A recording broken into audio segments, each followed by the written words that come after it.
Obviously, it's got to be possible to do this. It's got to be possible to practice this. It's got to be possible to live this. And if what's happening is you keep getting taken by whatever it is that's preoccupying you, whether it's thinking about what you're doing, whether it's upsetting things that go on in your life, and whatever the case may be. So what could you incorporate that would get you past that problem, that would allow you to stay awake? If what you're doing when you're faced with a situation that triggers you, if what you're doing at that time is you're trying to apply what you learned by thinking about what you learned, that's not going to go anywhere. The thing that I would recommend that if you apply this, and that's why in these teachings they really boil it down to exactly what the technique is to practice when you're in your life, right? And the interesting thing about it is it's the exact same technique as when you're practicing formal meditation. Exact same technique. Because I promise you, when you're in your life and you get triggered, right? The hallmark of your being triggered is that you're thinking, is it not? When you're triggered, when you're upset, are you not thinking upsetting thoughts? Yeah. So in the same way, when you're practicing formal meditation, what are you doing? You're focusing on being aware of the body breathing. You're focusing on the breath. And when thinking occurs and that pulls you away from focusing on the breath and you're in the thinking activity, you're back in the world of problems, right? Because once you're back in the thinking activity, what the thinking activity produces is the personality. So now you're back in the personality, automatically back in the personality. And whatever is being thought about gets thought about in relationship to the personality. So it ends up being a pattern or a story, a repetitive situation. And the thing about it is it's got a draw to it, doesn't it? When you have upsetting thoughts, doesn't it have an attraction? Like you want to think those thoughts, you feel you have to think those thoughts, It's like when I was coming here today. And I'll tell you something, the formal practice of meditation will only begin to pay dividends when it's practiced in your life. Otherwise, it's the only time you're doing it is when you're doing it formally, right? And when you need it is when you're in your life, and you're being crazy or you're anxious or you're depressed and you want to get out of the situation. And so you got to practice it in your life. And if you practice it in your life with little things that are not so hard as big things, a big upset has a lot of draw, a big upset, it has a lot of kind of dominating your, attention type of thing, right? But when you go through life on an everyday basis, there's little stuff that goes on every single day, right? That's where you want to do your practice because it's easier to practice with things that aren't such a big deal. If you practice with little things like today when I was coming here, and it's interesting how the mind works, right? Because you were talking about there was a traffic, right? And so it's interesting how the mind works. And if you pay attention in situations like that, you can really learn a lot, right? So when I was coming, I turned onto one of the roads that is one of the two main roads to get here, and there was a line of cars as far as the eye could see, and nobody was moving, okay? Now, if you're training yourself to practice this meditation practice in your life, right, that's when you want to tune in, right? If you tune in, you'll hear the voice start. The voice will say, oh shit, now what? What is this? And then you see a car up in front of you turning around, right?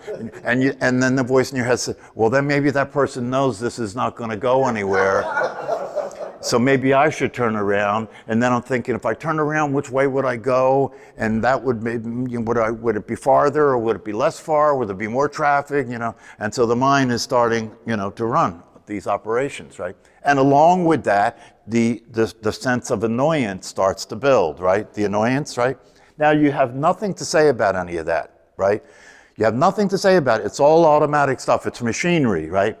But if you're paying attention to it, right, you have the opportunity to intervene, right? It's not just running by itself. If you're paying attention to it now, you're aware of it running. If you're paying attention to the thinking activity, which means you're listening to the voice in your head, right, that you used to think was you, and I hope by now you know that's not true. And so you're watching the voice in your head. And so I watched it as we went, I decided I'm just going to stay in where I am, But then I started to practice. Because the voice in my head was continuing, right? It was continuing on with the story. Oh, why does this always have to happen? This particular road, when there's something blocking it, it's terrible. It's going to take all this time. The conversation keeps running, right? So what do? You do what you've been practicing to do in formal meditation. You move your attention away from that and you start to pay attention to the body breathing. You let the shoulders drop. Right? Now, if you move your attention from the thinking activity to the awareness of the breath, and you're doing it the way it's meant to be done, which means there's no thinking then. There's no thinking then. If there's thinking then you went back to thinking, right? So you have to really be careful. You bring your attention to the awareness of the breath. Now you're being aware of the body breathing, and those thoughts aren't there anymore. That's the practice. And the thoughts aren't there anymore, then the upset that went along with the thoughts isn't there anymore either. And the body's starting to come to a calm state, right? And then I reached another intersection, and you know how all these things seem to come in clusters, When shit goes bad, it goes bad constantly all day long, right? Or it seems to be, right? And so I came to another intersection over here, and I'm waiting for the light to change, and the cross traffic moves up and blocks the intersection, so you can't get across, right? So that's a good one, right? So then the voice in my head is saying, "Boy, look at these jerks, The people are so selfish; they can't wait 2 seconds behind the intersection." So again, it comes up, right? So when it comes up again, you realize if I just go with that, it's just going to be annoying, right? It's going to create stress, right? So as soon as I notice that it came up, I move my attention again away from that to the body breathing. It's a practice, right? And every time you practice it with things like that, because things like that aren't, big things like war and death, right? They're little things, right? So it's easier to do it with things like that. And if you keep practicing consistently every day, because every day involves, stuff that's annoying, doesn't it? Yeah. It's inevitable. Every day, little stuff that's annoying, right? Like one of the things that I find that triggers me is that I don't know whether it's because you get older and you get weaker, or the packaging is being designed to keep anybody from getting any food. But there's a lot of packages where I can't get the goddamn thing open.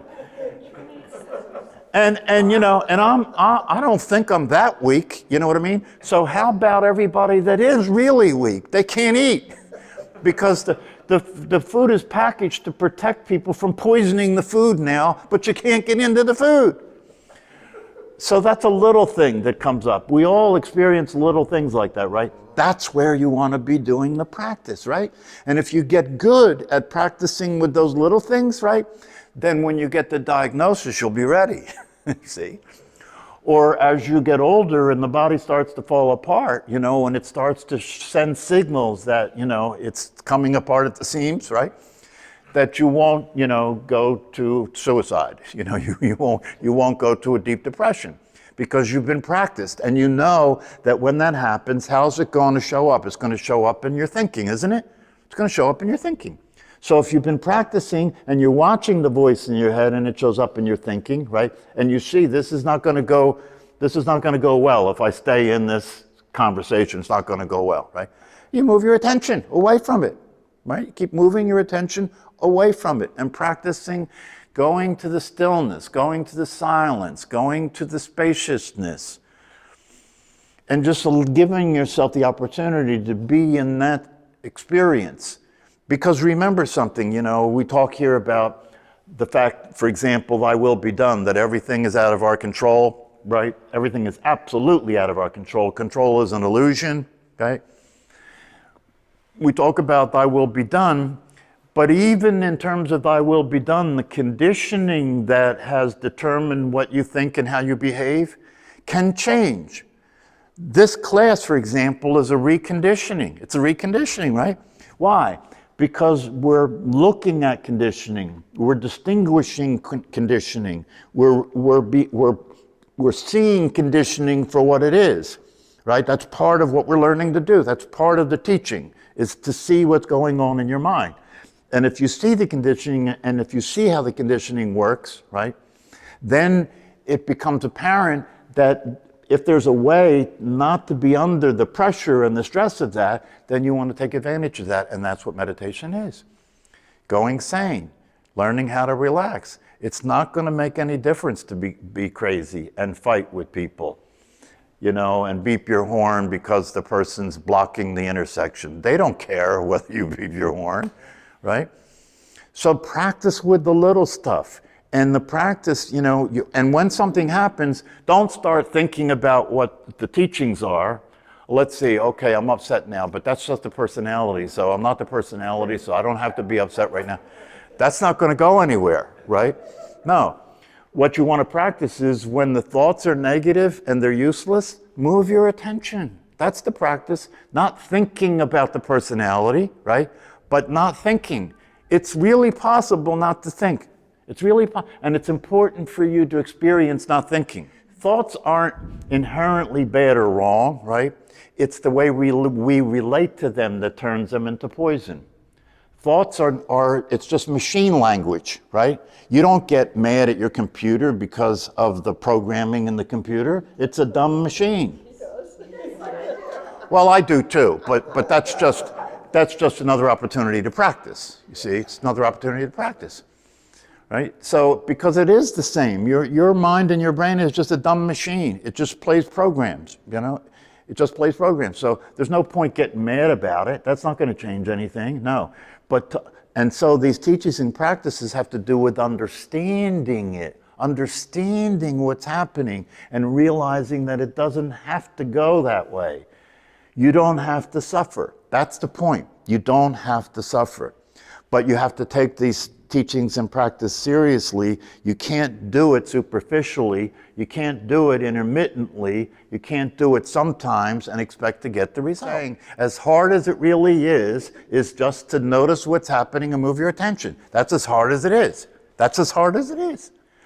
The thing that makes it hard is the personality's got its claws in you. The personality doesn't want to do that. The personality wants to tell the story, wants to complain about it, wants to do something to change it, right? That's the way the personality operates. It does things to change things, right? It's a change operation, right? It's a self-improvement operation, right? But what this is a discovery that there is a reality of experience that transcends that can allow you to be free from that, being involved with that all the time. You can train yourself to come out of being a thinking machine. Most human beings are thinking machines. They're just thinking, right? You can train yourself to come out of that and be what they call in the natural state. Well, that's one of the reasons that they say that when you're under dire circumstances, the possibility of a complete wake-up is there. Especially if you have been studying and practicing, right? You can increase the probability of an instantaneous wake-up, but that's not generally how it goes. Generally, it's a slow process where you have to use the understanding that the brain has neuroplasticity, right? The brain's changing all the time, so you work with it. You work with it gradually, a little bit at a time. But if you do that and you do it consistently, you will see a difference. It will make a difference. And if you do that and it's in the cards for you to wake up, or you find yourself in some desperate situation, you may have a complete wake up. I mean, Ramana Maharshi, that's what happened with him, right? Where he was freaked out about death, right? You have to understand that situation. He was like It wasn't that it wasn't that he was curious. He was terrified of dying.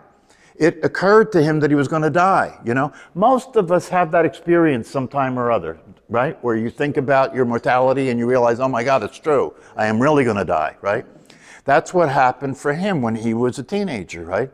And so he wanted to know what's going to happen to me, right? And so he laid down on the floor and tried to imagine dying to see what would happen, not moving his body and imagining that his breath stopped.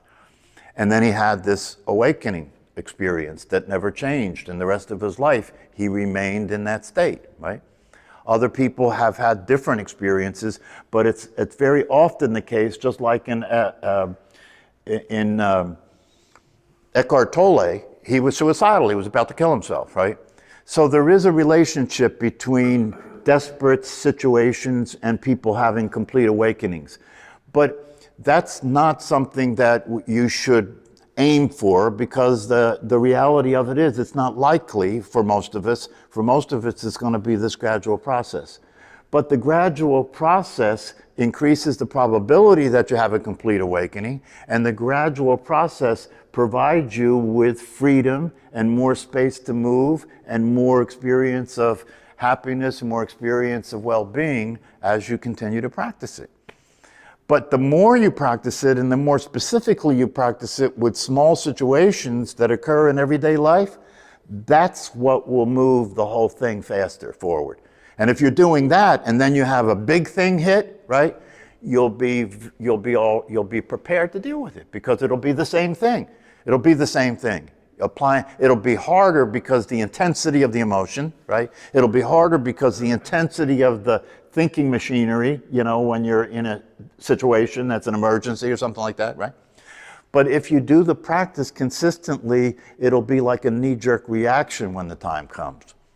You know, that you'll just know to go there. You'll just realize that you can go to this spacious place and be free from the suffering that would otherwise occur because of the kind of thinking that's going to happen when you get triggered and you go into a neurotic reaction. Most people's lives are a neurotic reaction, because they don't know any other way to be. They just keep being crazy, right? It's just crazy after crazy after crazy. And then the stress builds up, right? Until you can't relax, you can't sleep, right? And then you have to start to do things to try and control the stress so you can sleep and so you can eat. And then comes the medication, and then comes all the rest of it, right? But if you take this seriously and you practice it every single day with the little things that are inevitably going to come up, it can't not change the way your brain and your mind works. It can't not change it. It will definitely change it. But as far as I can tell, that's the breakdown. That's the breakdown, that most people get caught up in the mechanicalness of their life, right? Going through the motions, right?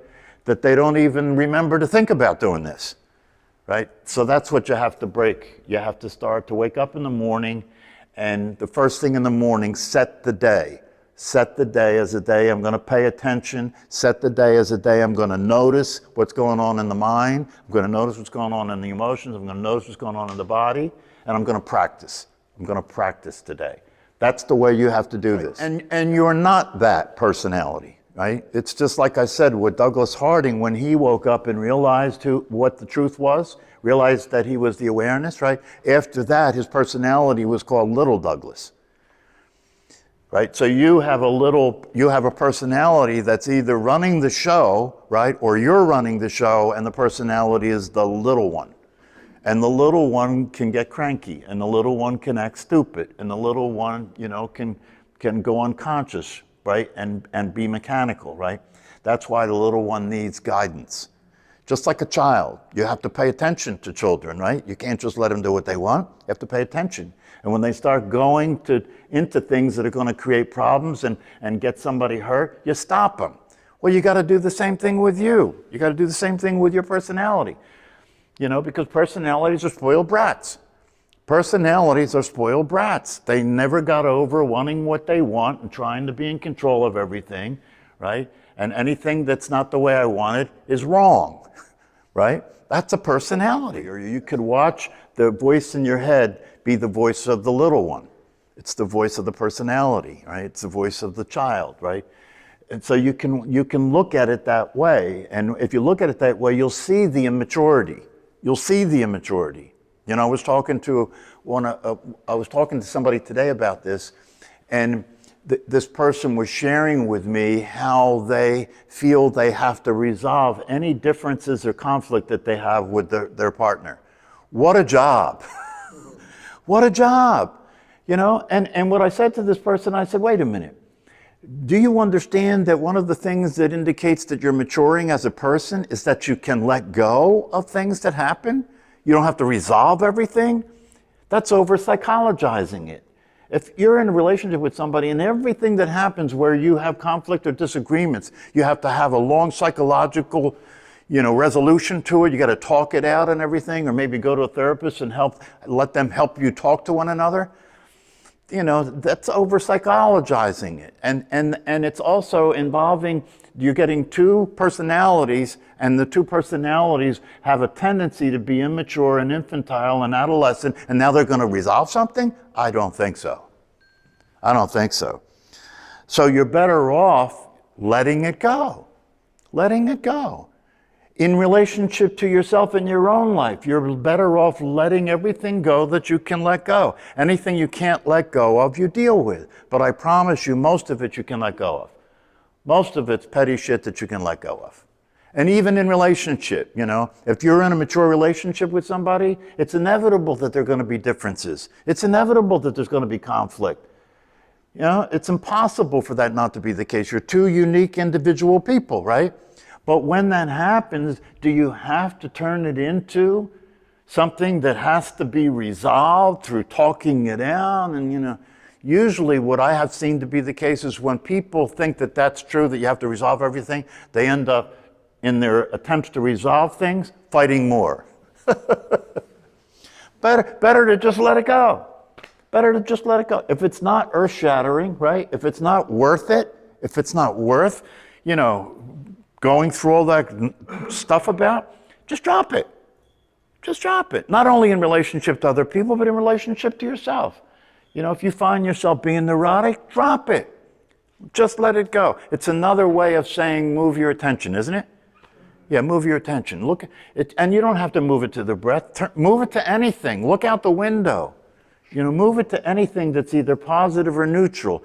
Anything would be better than what you were doing.